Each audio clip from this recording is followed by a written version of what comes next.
The month of June usually is a season of change and celebration, graduations and going to new schools, or getting ready for a new season and to move to a new stages in our lives.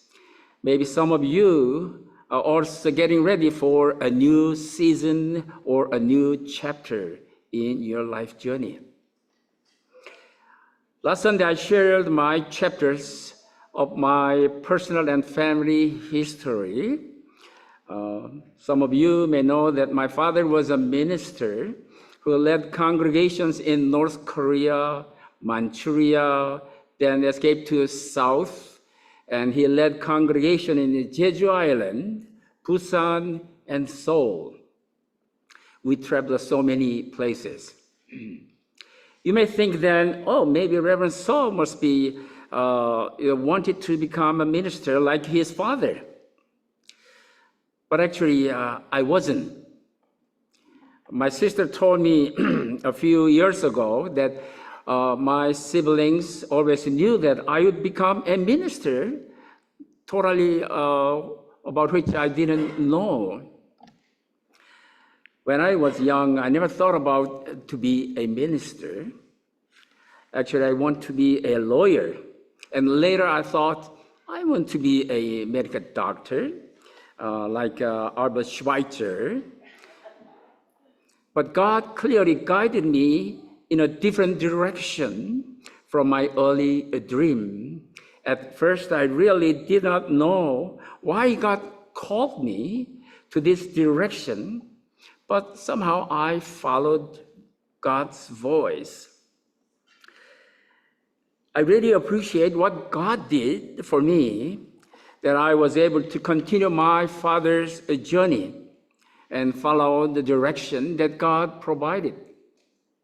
It is totally God's grace, I think, that I am here today. In today's scripture reading, we see Israel's prophet Elijah, who had a faithful disciple, Elisha, who was so persistent in following his own teacher, Elijah. Elisha just followed wherever his teacher Elijah went. He said, I will not leave you. I will not let you go alone. Elisha went so far as to ask his teacher, please, teacher, let me have a double share of your spirit. What is this spirit that he asked for? This means the power and authority like Moses did and had. Elisha was bold and asked his teacher for a double portion of Elijah's authority from God. And Elijah passed this spirit, this power, to his students, Elisha. And if we choose to be persistent and follow like Elisha, we can also ask for and receive this spirit, this power. Like Elisha, we can also be disciples and find the path that God has invited us to follow. Sometimes we have our own ideas and our own dreams, and then God knocks on the doors, and if you open the door after hearing the knocking, you may find a beautiful new path that you didn't think about. It is not always easy to know what path we should follow, but there are some clues. First, you may find an invitation. Following God's command, Elijah found Elisha and invited him as his helper. Maybe someday someone surprises you with a new opportunity, a challenging idea, and change in your day to day. There is a time when we are each called out of our daily routines and plans into new situations as Jesus' disciples. Let's not be afraid of invitation to change, and let's be open to new opportunities to follow Jesus. That might be a call from God. Secondly, we must also be able to discern God's will.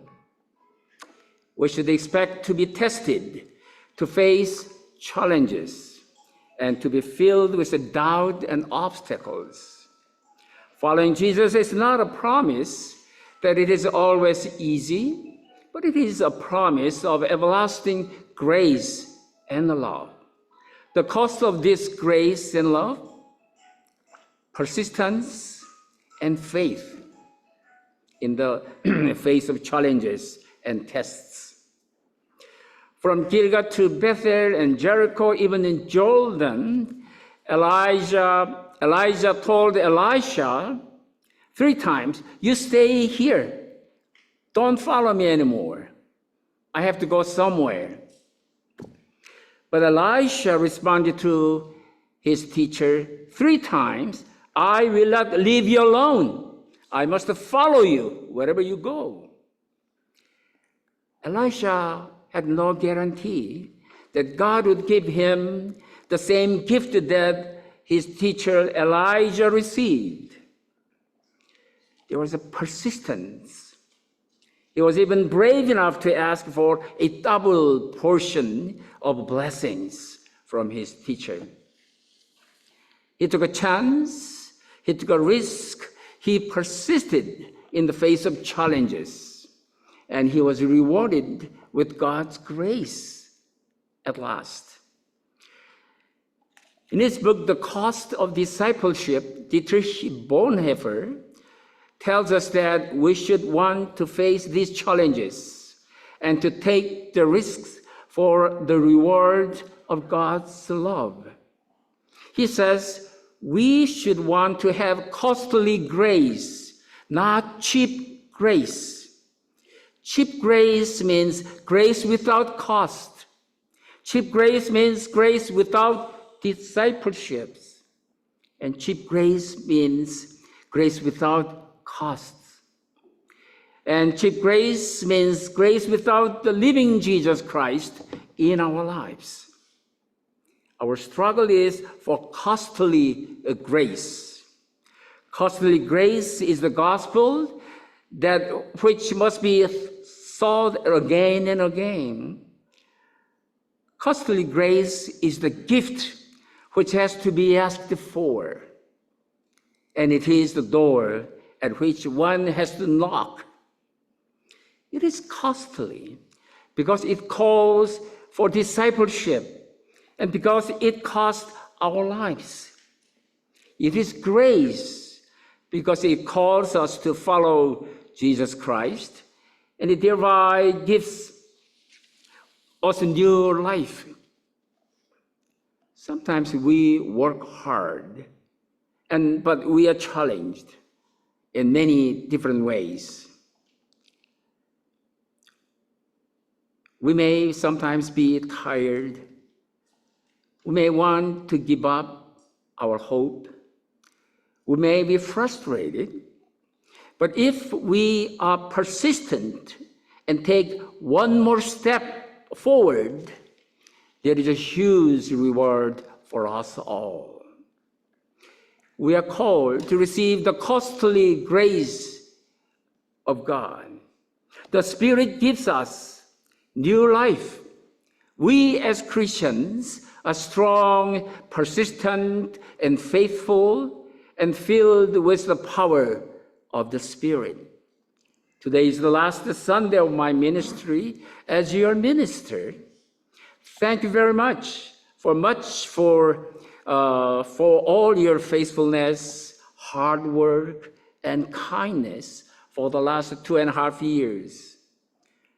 And for many years before that, I have learned a lot from you and appreciate your help encouragement, and your love for my ministry here with you. Members of the board and each committee, each group, choir, and other volunteers, and all church members, you are wonderful. We are facing rapidly changing situations and changing generations, locally and globally. Ways of communication, the pattern of business, human relationship, and our community of faith are changing too. Of course, we will face problems or conflict. However, we have confidence that we have a faith strong enough to overcome our problems and doubts. We have confidence that we have strength enough to overcome any conflict and fear. We feel young with our hope and vision. I hope you will continue to look for the costly grace and struggle with the hard questions and challenges in front of you. I hope you will continue to ask yourselves, what is the will of God for us and for me as we continue to follow as his disciples? Are you ready to be persistent in the face of challenges? Will you be willing to take the next step to follow God? Jesus gives us the strength. We have confidence that our Jesus is here with us today and always. Let us live with the costly grace that Jesus gives us. Members of Alpha Korean United Church, you are precious in God's sight. And God loves you all. God calls you by your name, each one of you. God continues to speak to you. God rejoices over you. God invites you to a new, renewed relationship. God loves you all. And I love you. I will remember you always, and I will pray for you all and for Alpha Korean Community of Faith. Peace in Christ. 대개 매년 6월이면 졸업식이나 또는 새로운 중고등학교 혹은 대학으로 진학한다든지 또 새로운 삶의 단계나 변화를 가져오는 그런 경험을 하는 때가 6월이잖아요. 저는 사실은 어렸을 때 목사가 될 생각은 없었어요. 그래서 어렸을 때는 내가 변호사가 돼서 어려운 사람들을 좀 도와줘야지. 혹은 의사가 되어서 아픈 분들을 좀 내가 치료해주고 건강하게 해줄 수 있다면 그런 생각을 제가 어렸을 때 가졌어요. 그런데 제 집 식구들은 말하기를 야 너는 어려서부터 꼭 목사가 되리라고 우리가 모두가 생각했어. 그런 얘기를 저한테 해주더라고요. 저는 생각지도 못했지만. 그런데 하나님께서는 제가 어릴 때 가졌던 저의 희망이나 생각과는 다른 방향으로 저를 인도해 주셨어요. 처음에는 왜 하나님께서 저를 이렇게 다른 방향으로 인도하시는지 제가 알지 못했어요. 그 세월이 좀 지나고 나이가 좀 들어서야 비로소 하나님께서 제시하시고 인도하시는 길이 얼마나 고마운지, 이거야말로 값비싼 하나님의 은혜로구나 하는 걸 제가 깨닫기 시작을 합니다. 이스라엘에 엘리야라고 하는 예언자가 있었는데 그는 엘리사라고 하는 제자를 하나 두고 있었어요. 근데 이 엘리사는 얼마나 성실하게 끈질기게 선생인 엘리야를 쫓아다녔는지 몰라요. 가는 데마다 그 엘리사는 선생님, 저는 선생님과 절대로 헤어질 수 없습니다. 그리고 선생의 그 곁을 떠나지 않았어요. 그래서 마침내는 선생인 엘리야가 그 제자인 엘리사 보고 내가 자네를 두고 지금 떠나야겠는데 내가 뭘 해주면 좋겠는가 하고 질문을 했어요. 그랬더니 그 제자인 엘리사가 선생님, 저는 선생님이 갖고 계신 그 놀라운 영적인 힘, 그 능력을 저에게 일부라도 주시면 좋겠습니다 하는 그런 청을 드리죠. 마치 우리가 예수님으로부터 제자직을 받는 것이 마치 엘리사가 엘리야에게 이 놀라운 성령의 능력을 요청하는 거나 비슷한 내용일 거예요. 그러기 위해서는, 예수님의 제자가 되기 위해서는 어떤 초대의 과정이 있어야 되죠. 제자직이라고 하는 새로운 변화와 상황에 우리가 두려움 없이 응답하며 살아가는가. 또 하나는 엘리사 보고 너는 여기 있으라 라고 하는 그 얘기를 엘리야가 계속 했는데 또 불구하고 나는 선생님을 절대로 혼자 둘 수가 없습니다. 자기에게 주어진 여러 가지 사건들에 일일이 다 동참하고 자기 스승이 뭘 하는 것을 다 보면서 그런 걸 통해서 하나님의 뜻이 도대체 나에게는 어디에 있는가를 엘리사가 발견하려고 노력을 많이 했어요. 그러면서 하나님께서도 나를 부르시는구나 하는 깨달음을 그 제자인 엘리사가 갖게 된 거예요. 비록 불확실하고 하지만은 이런 상황 속에서 하나님은 나에게 무엇을 하라고, 어떤 사람이 되라고 부르시는가 하는 질문을 우리가 이 오늘 본문을 통해서 우리 스스로에게 할 수 있어야 합니다. 본헤퍼라고 하는 분이, 독일의 신학자가 값비싼 제자직이라고 하는 아주 조그만 책을 썼어요. 그 책의 내용은 제자직을 이루기 위해서 필요한 값비싼 은혜가 무엇인가, 우리가 어떻게 그런 것을 제대로 이해해야 되는가 하는 그런 내용을 적은 것이 바로 값비싼 제자직이라고 하는 그런 조그만 책인데, 싸구려 은혜가 무엇인가? 싸구려 은혜라고 하는 것은 아무런 대가도 지불하지 않는 은혜를 얘기합니다. 제자직이 필요 없는, 요구되지 않는 그러한 은혜가 싸구려 은혜죠. 십자가가 필요 없는 은혜가 싸구려 은혜예요. 우리의 삶에 예수 그리스도가 살아있지 않아도 상관없다고 하는 그런 생각은 싸구려 은혜에 속하는 겁니다.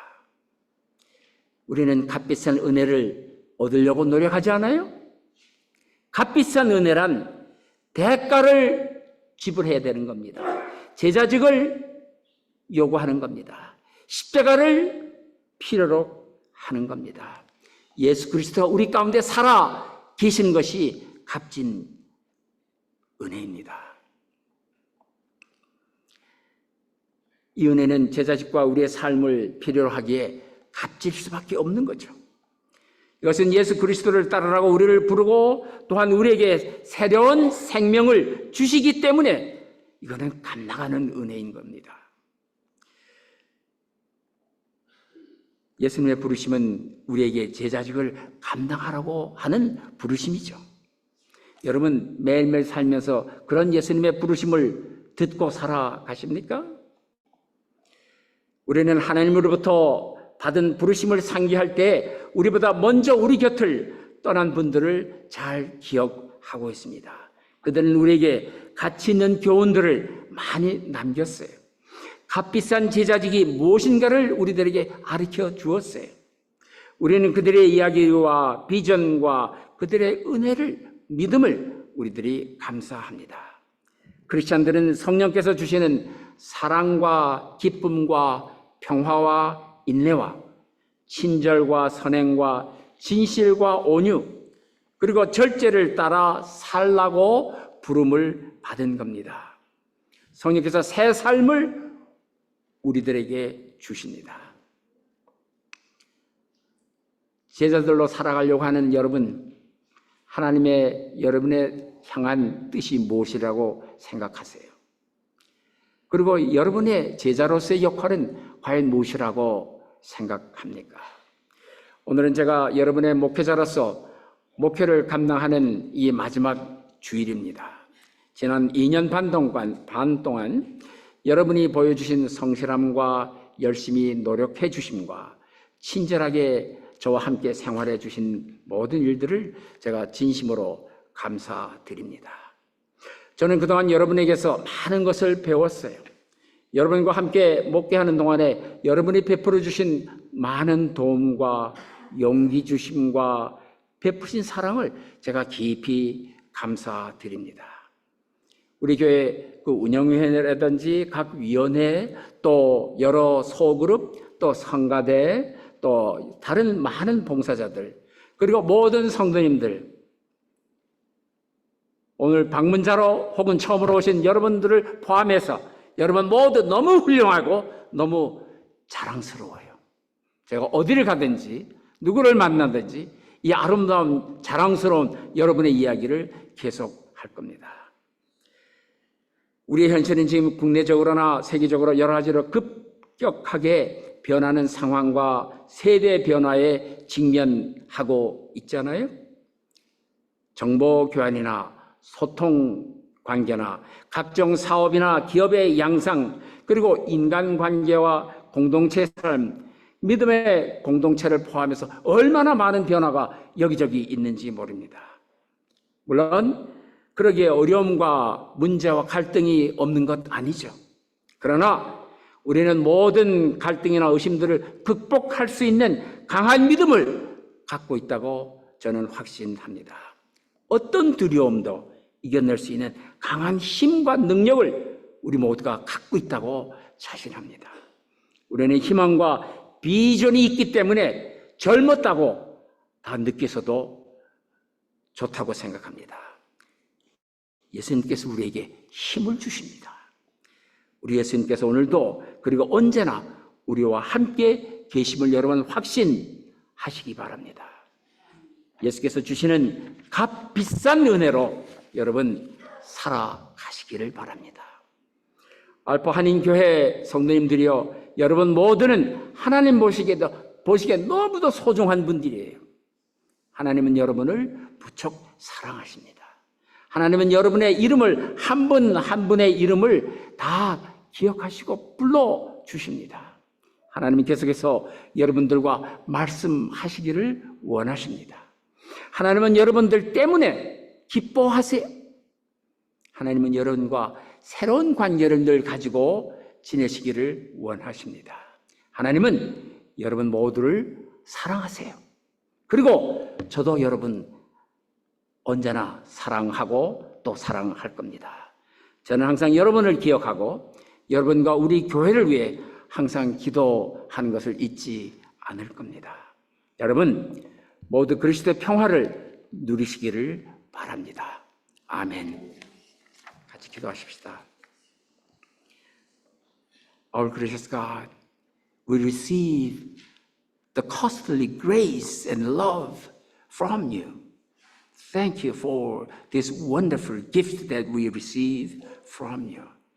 사랑하는 하나님, 저희들이 이 세상을 살아가면서 하나님께서 주시는 엄청난 값진 은혜를, 사랑을 받고 살아가는 것을 감사드립니다. 계속해서 우리의 삶 속에 이러한 놀라운 값진 은혜를 간직하고 이런 것 가지고 하나님의 제자들로 성실히 살아가는 저희들 되게 도와주시옵소서.